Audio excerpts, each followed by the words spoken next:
بسم اللہ الرحمن الرحیم۔ السلام علیکم۔ ایک بزرگ بانجھ عورت کا ملاپ اونٹ کے ساتھ کرواتا اور وہ حاملہ ہو جاتی اور پھر اونٹ کو ذبح کیوں کروا دیتا۔ کمرے کا دروازہ زور زور سے بج رہا تھا اور میں کمرے کی دیوار سے لگی خوف کے مارے رو رہی تھی۔ مجھ میں دروازہ کھولنے کی ہمت نہیں تھی اور اگر میں تھوڑی دیر مزید دروازہ نہ کھولتی تو شاید دروازہ توڑ دیا جاتا۔ میں نے کس کر اپنی آنکھیں بند کر لیں اور دروازہ بجنے کی آواز میرے دماغ میں ہتھوڑے کی طرح برس رہی تھی۔ میں جانتی تھی کہ اگر میں نے دروازہ کھولا تو میرے دامن پر ایسا داغ لگے گا جسے میں چاہ کر بھی کبھی دھو نہیں سکوں گی۔ لیکن برا وقت میرے مقدر میں لکھا ہوا تھا۔ دروازہ زور سے بجنے کی وجہ سے چٹکنی خود بخود کھل گئی تھی اور دوسرے ہی لمحے میرے منہ پر ایک زوردار تماچا مار دیا گیا تھا۔ میرے ہونٹوں سے خون بہہ نکلا تھا اور میرا پورا جسم خوف کے مارے کانپ رہا تھا۔ میرے سامنے کھڑا شخص آنکھوں میں نفرت لیے اپنی زبان سے میرے لیے زہر اگل رہا تھا اور میں بس بے بسی کی تصویر بنے اسے دیکھ رہی تھی۔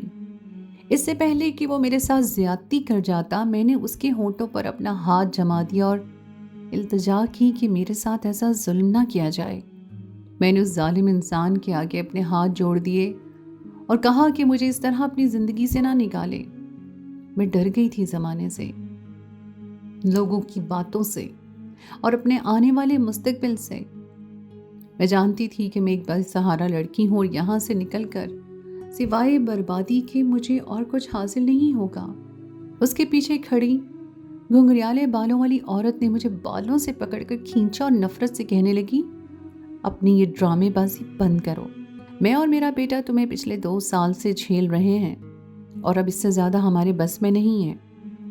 ہم دونوں خوب جانتے ہیں کہ تم ایک بنجر زمین ہو جسے ہم سالوں بھی بانی دیں تو ہمیں بدلے میں خشک سالی کے سوا اور کچھ حاصل نہیں ہو سکے گا۔ اس عورت کی بات نے میرے دل میں خنجر کھونپ دیا تھا۔ ایک عورت کے لیے اس سے بڑی بات اور کیا ہو سکتی تھی کہ اس کا شوہر ہی اسے بنجر سمجھتا ہو۔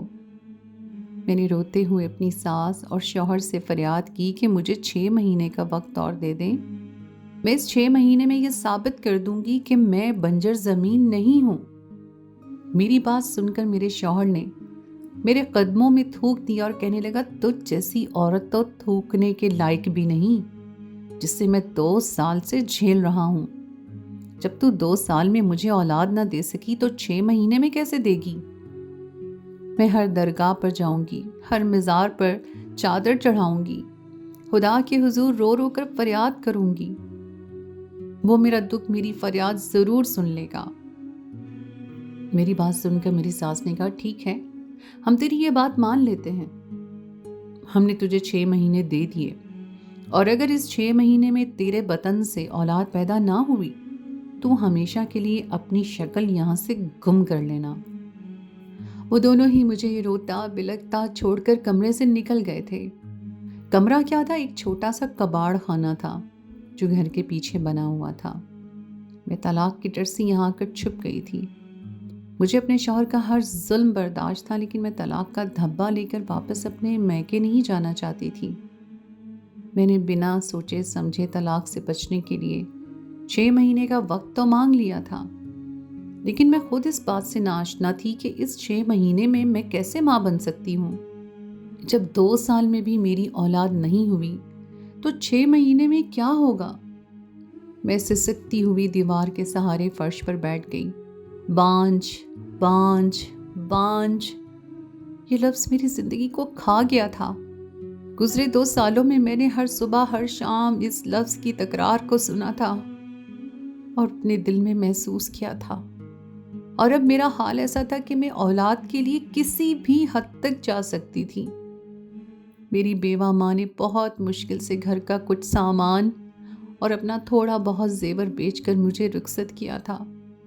میری ماں مجھے خوش دیکھنا چاہتی تھی اور اسی لیے میں شادی کے بعد کبھی اپنی کوئی تکلیف لے کر اپنی ماں کے گھر نہیں گئی۔ میری ماں کا گھر ہی کہاں تھا، وہ تو خود میرے نانا کے گھر میں ایک بیکار چیز کی طرح پڑی ہوئی تھی۔ ابا کے مرنے کے بعد जब अम्मा के ससुराल वालों ने मेरी माँ को निकाला तो नाना ने उन्हें अपने घर में रख लिया, लेकिन नाना की आंखें बंद करते ही मामियों के लिए मैं और मेरी बेवा माँ एक बोझ बन गए। मेरी माँ को अपने ही बाप के घर में नौकरानी वाली हैसियत मिल गई और मैं इस नौकरानी की बेटी बन गई। सर पर छत की खातिर मैं और मेरी माँ मामियों के तलवे धोने लगे, क्योंकि इसके सिवा कोई चारा ही नहीं था। और मैं जैसे ही 16 साल की हुई, मेरी माँ ने बहुत मुश्किल से थोड़े बहुत पैसे इकट्ठे करके मुझे दिलावर के साथ रुखसत कर दिया और ये समझा दिया कि अब मैं पलट कर दोबारा नाना की दहलीज पर कभी ना आऊं। दिलावर और उसकी माँ ने बहुत मजबूरन ही मुझे अपने घर की इज्जत बनाया था, क्योंकि दिलावर के बाप मेरे अब्बा के दोस्त थे और ये रिश्ता उन्होंने ज़बरदस्ती करवाया था। जब तक दिलावर के अब्बा तंदुरुस्त थे, वो और उसकी माँ खामोशी से मुझे बर्दाश्त करते रहे, लेकिन जैसे ही वो बिस्तर से लगे, उन दोनों को मौका मिल गया। मेरी सास ने औलाद के नाम पर एक महाज खड़ा कर लिया और उठते बैठते मुझे बांझ कहकर पुकारने लगी। दिलावर शुरू में तो अपनी माँ को समझाते कि ऐसा ना कहें, लेकिन आहिस्ता आहिस्ता दिलावर के रवैये में भी तब्दीली आ गई और वो खुद भी मुझे बांझ समझने लगे। और 2 साल बाद नौबत तलाक पर आ गई थी, लेकिन मुझे तलाक नहीं चाहिए थी। कई घंटों अपनी बेबसी और बदकिस्मती पर आंसू बहाने के बाद मैं उस कबाड़ खाने से बाहर निकल आई। मैं नहीं जानती थी कि आगे मुझे क्या करना है, लेकिन कुछ ना कुछ तो करना था जिससे मैं हमेशा के लिए इस घर में रह पाती। मुझे दिलावर से मोहब्बत नहीं थी, लेकिन इस घर की ज़रूरत थी, क्योंकि इसके अलावा मेरे पास कोई आसरा नहीं था। मैं रोते रोते घर के कामों में लग गई और सोचती रही कि अब क्या करूं। मेरी एक दोस्त ने बहुत पहले मुझे एक पानी वाले बाबा के बारे में बताया था, जो किसी मज़ार पर बैठता था और उसका दिया हुआ पानी पीने से लोगों को शिफा हासिल होती थी। मैंने सोचा था कि मैं इस पानी वाले बाबा के पास जाकर अपना मसला बयान करूंगी, शायद कोई आसानी हो जाए। अगली सुबह मैंने जल्दी जल्दी घर के काम निपटाए और अपनी सास को कह दिया कि अब मैं रोज़ाना मज़ार में जाया करूंगी और हर दरगाह पर चादर चढ़ाऊंगी। मेरी सास कहने लगी, तुझे जो करना है कर ले, मुझे अच्छी तरह पता है कि तू हामला नहीं हो सकती। सास की बात सुनकर मेरा दिल तो दुखा, लेकिन मैंने चादर ओढ़ी और घर से निकल गई। अब मुझे खुद ही अपनी ज़िंदगी में कुछ ऐसा करना था कि मेरी सारी मुश्किलात ख़त्म हो जाती। डॉक्टरों ने तो साफ कह दिया था कि बीबी, तुम में कोई मसला नहीं है, शायद मसला तुम्हारे शौहर में है और तुम उसका इलाज करवाओ। और जिस दिन ये बात मैंने अपने शौहर से कही थी, उसी दिन से उनका रवैया बदल गया था।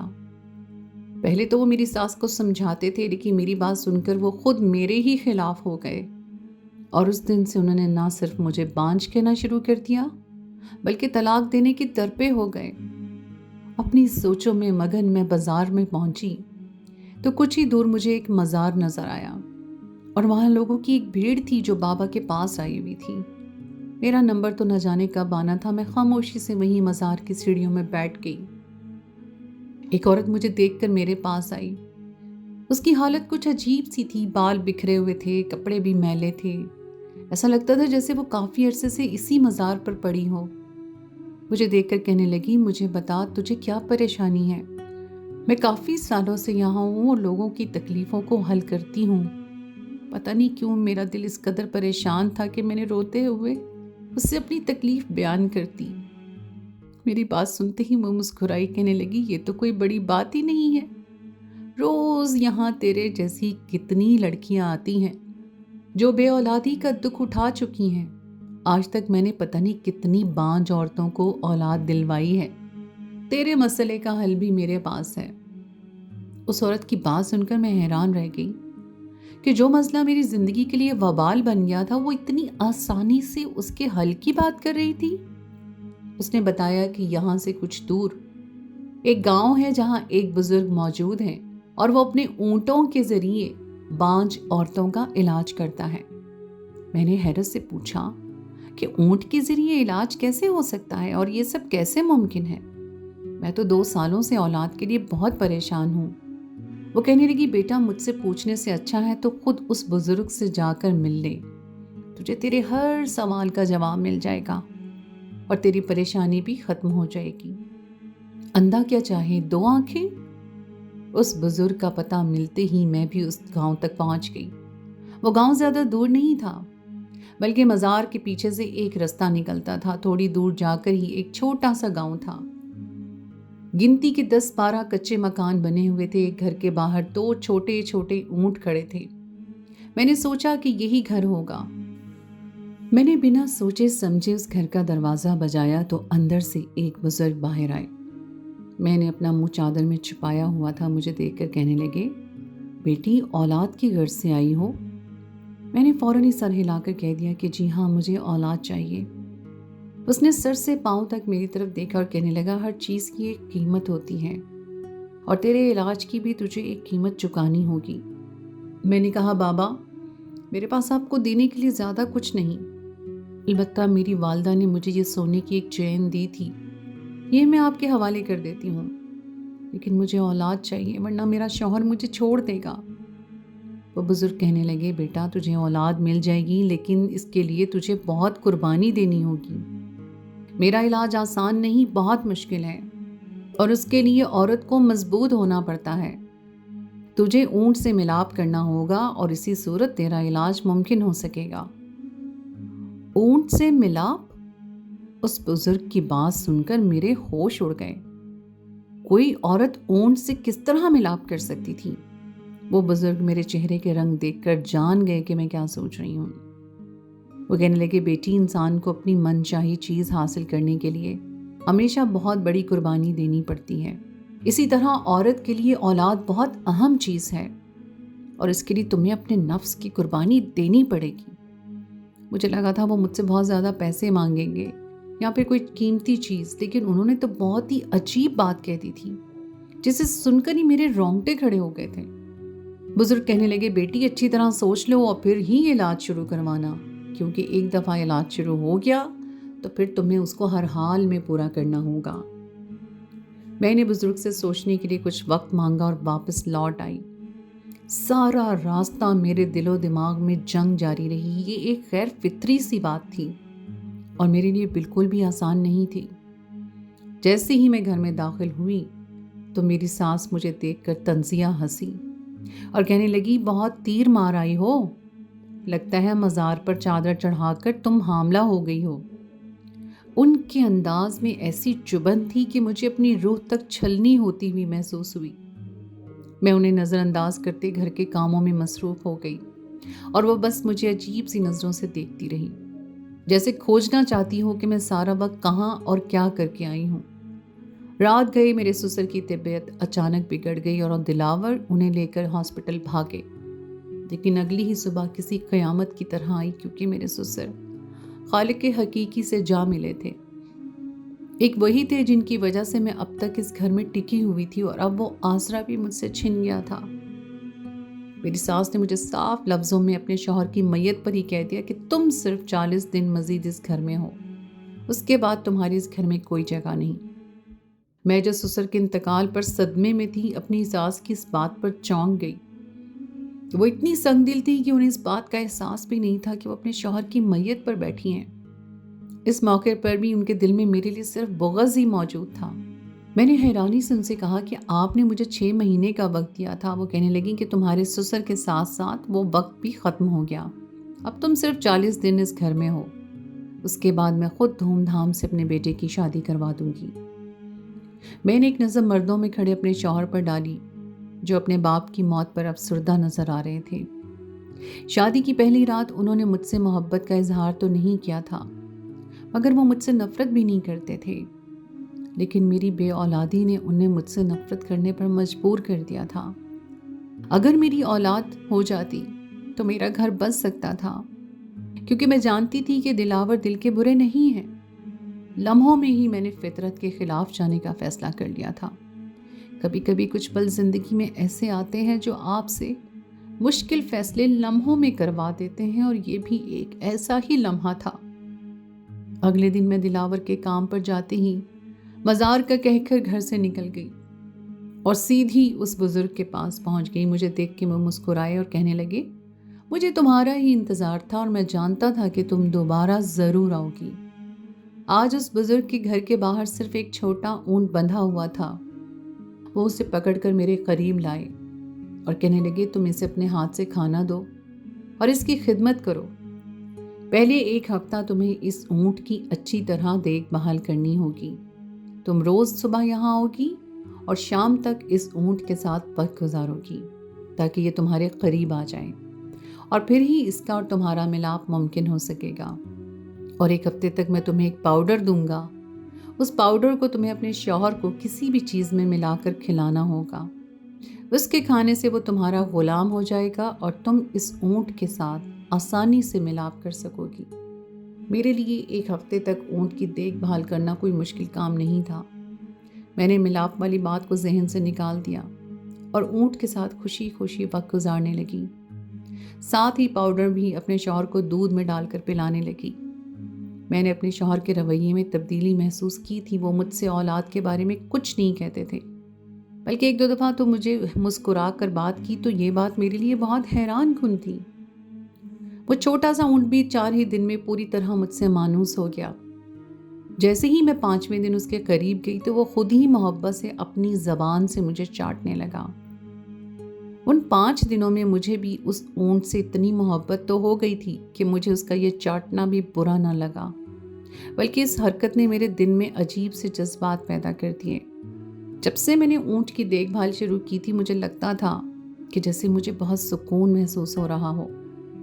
वो ऊंट मुझसे मोहब्बत का इजहार कर रहा था और मैं खुद भी उसकी गर्दन पर हाथ फेरने लगी। पीछे से वो बुजुर्ग आ गए। कहने लगे, वाह बेटी, तुमने बहुत जल्दी इसका दिल जीत लिया है। देखो तुम ये किस कदर तुमसे मोहब्बत करने लगा है और ऐसा लगता है कि तुम्हें भी अब इसकी आदत हो गई है। बुजुर्ग की बात सुनकर मैं छींप गई, क्योंकि इस वक्त मेरा अंदाज बहुत अजीब सा था।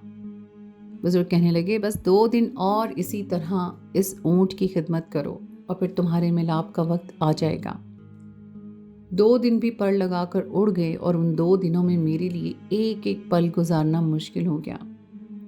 मैं जब भी सोचती कि मुझे ऊंट के साथ मिलाप करना होगा तो मुझे झिझक महसूस होने के बजाय खुशी महसूस होती। मुझे उससे मोहब्बत हो गई थी और एक हफ्ते में मैंने उस ऊंट से इस कदर बातें की थी जो आज तक मैंने किसी से नहीं की थी। अपने दिल का हर दुख मैंने उस ऊंट के साथ बांट लिया था और उसका अंदाज भी ऐसा होता जैसे वो मेरी हर बात सुन रहा हो, समझ रहा हो।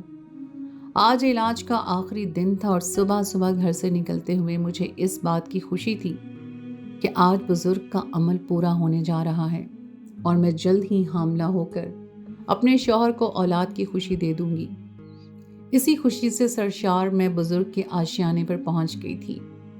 बुजुर्ग ने मुझे दूध का गिलास दिया और कहने लगे, ये पी लो, तुम्हें ताकत की ज़रूरत है। ये ऊँटनी का दूध है और इसमें बहुत ताकत होती है। मैंने दवा खाकर दूध का गिलास पी लिया और बुजुर्ग ने कहा, जाओ, तुम्हारा ऊँट तुम्हारा इंतज़ार कर रहा है। पहले इसको कुछ खिलाओ पिलाओ, मैं थोड़ी देर में तुम्हारे पास आता हूँ। मैं ऊँट के साथ थी जब वो मेरे पास है। कहने लगी, बेटी तुम तैयार हो ना, आज तुम्हारा इस ऊँट के साथ आखिरी दिन है। इसके बाद तुम हामला हो जाओगी और जैसे ही आकर मुझे हमल का बताओगी, मैं इस ऊँट को कुर्बान कर दूंगा। बुजुर्ग की बात सुनकर मुझे अचानक ही दुख का एहसास हुआ। मुझे ऊँट से इस कदर लगाव हो गया था कि उसकी कुर्बानी का सोचकर मेरी आंखों में आंसू आ गए थे। मैंने बुजुर्ग से कहा कि इसे कुर्बान करने की क्या ज़रूरत है।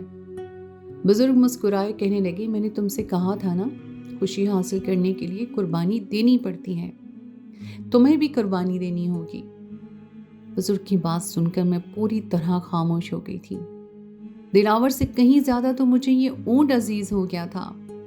वो बुजुर्ग कहने लगे, तुम्हें इस ऊँट से मिलने के लिए इसे लेकर अकेले ही गांव की पिछली तरफ जंगल में जाना होगा। ये ऊँट तुम्हारे साथ सारा दिन रहेगा और शाम के वक्त तुम इसे अपने साथ वापस लेकर आओगी। मैंने बुजुर्ग से कहा कि मैं इस ऊँट के साथ मिलाप किस तरह करूंगी। वो कहने लगे, तुम इसे लेकर जाओ, बाकी सब भूल जाओ। मैं उस ऊँट को लेकर जंगल की तरफ चली गई। गर्मी का शदीद एहसास हो रहा था। मैंने ऊँट की तरफ देखा तो वो मेरे कदम के साथ कदम मिलाकर चल रहा था। जंगल में अजीब अजीब तरह के कीड़े मकोड़े थे, लेकिन ऊँट की वजह से ज़्यादा परेशानी नहीं हुई थी। वो खुद ही मुझे हर चीज़ से बचा रहा था। शाम तक उस ऊँट ने मेरा बहुत ख्याल रखा। ये दिन मेरी ज़िंदगी का खूबसूरत और पुरसुकून दिन था, जहाँ मेरे और ऊँट के अलावा इर्द गिर्द कोई नहीं था। लेकिन जो कुछ मैं सोच रही थी, हमारे दरमियान ऐसा कुछ ना हुआ और मैं उसको लेकर वापस बुजुर्ग के पास चली आई। बुजुर्ग मेरी तरफ देखकर कहने लगे, मिलाप हो गया ना? मैंने ना समझी से बुजुर्ग की तरफ देखा तो वो कहने लगे, इस ऊँट ने तुम्हें तुमसे मिलवा दिया है। जब तुम मेरे पास आई थी उस दिन मैंने तुम्हारी आंखों में देख लिया था कि तुम अपने हालात की वजह से खुद से ही बिछड़ गई हो। तुम्हें इतना भी होश नहीं कि तुम्हारी हालत कैसी हो रही थी। ऐसा लगता था जैसे तुम कई दिनों की भूखी हो। और फिर तुमने जब इस ऊँट के साथ वक्त गुजारना शुरू किया तो तुम्हें खुशी का एहसास मिलने लगा और आहिस्ता आहिस्ता तुम्हारा चेहरा भी खुशी से भर गया।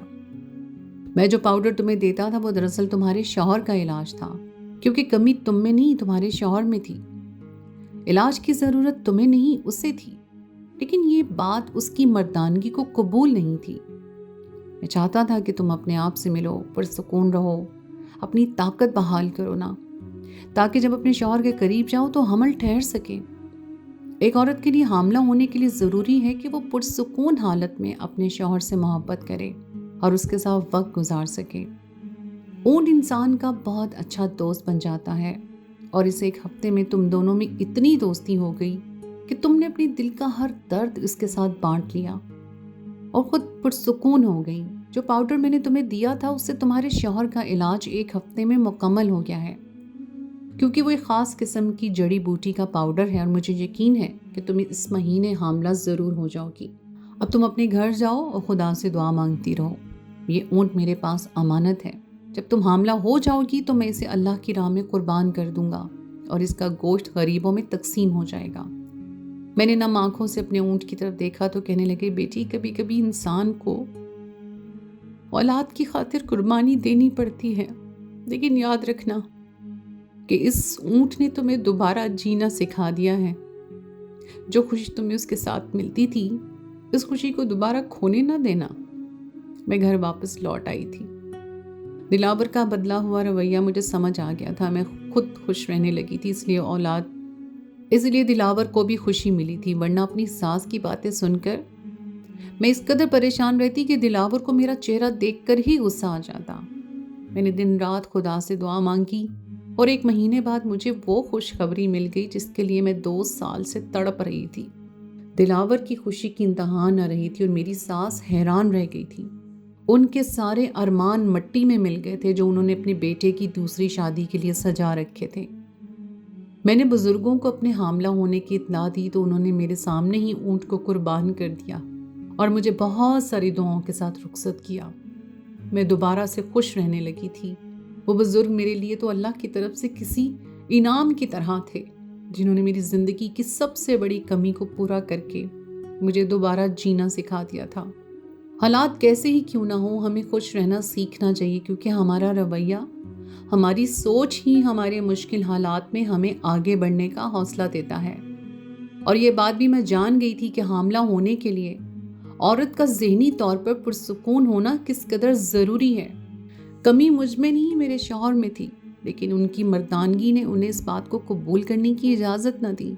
क्या आपने भी ऐसे मर्द देखे हैं जो अपनी कमी का बोझ भी अपनी बीवी की कांधों पर डाल देते हैं और उन पर बांझपन का दब्बा लगा देते हैं? अपनी राय का इजहार ज़रूर कीजिएगा। तो लीजिए जनाब, ये थी मेरी आज की कहानी। मुझे उम्मीद है कि आपको आज की कहानी भी बहुत पसंद आई होगी। अगर आपको कहानी अच्छी लगे तो उसको लाइक ज़रूर कीजिए, अपने दोस्तों के साथ शेयर कीजिए। अगर आपने अभी तक मेरे चैनल को सब्सक्राइब नहीं किया तो उसको फ़ौरन सब्सक्राइब कर लीजिए और साथ ही लगे बेल के बटन को भी प्रेस कर दें ताकि आपको मेरी आइंदा आने वाली कहानी का नोटिफिकेशन फ़ौरन मिल सके। अगली कहानी तक के लिए मुझे दीजिए इजाज़त। खुदाए पैमान।